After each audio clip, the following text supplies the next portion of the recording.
Aku lungguh dhewe, kedep-kedep lintang marang asmara. Untuk wis milih dalan kanggo uripku, nanging atiku isih kangen marang tresno sejatine. Kembang kangen iki mekaring ing ati, ngarep parang tresno sing ora bisa dadi.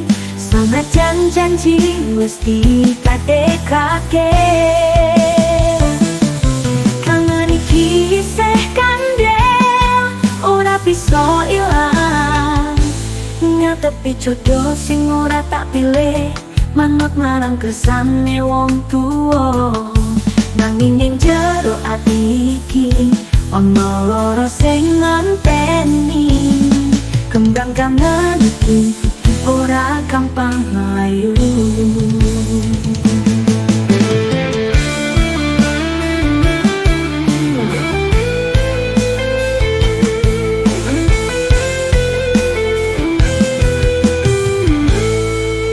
Kongrojok ing pikirku, kenangan karo sliramu.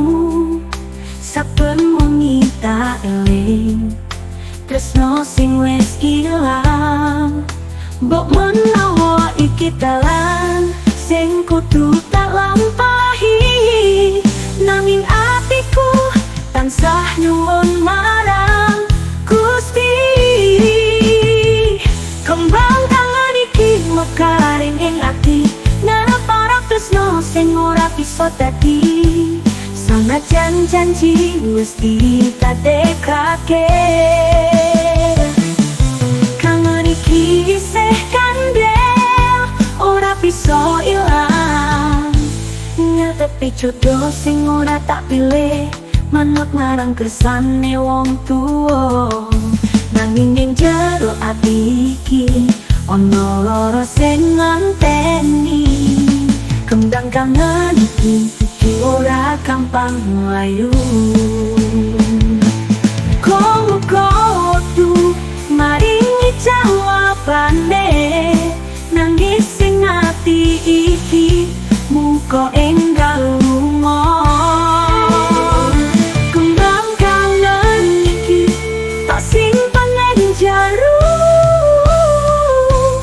sajroning pangarep ora tresno bakal mulih. Muga-muga wektu maringi jawabane, nanging sing ati iki muga enggal lunga. Kembang kangen iki tak simpen ning jero, sajroning pangarep ora tresno bakal mulih.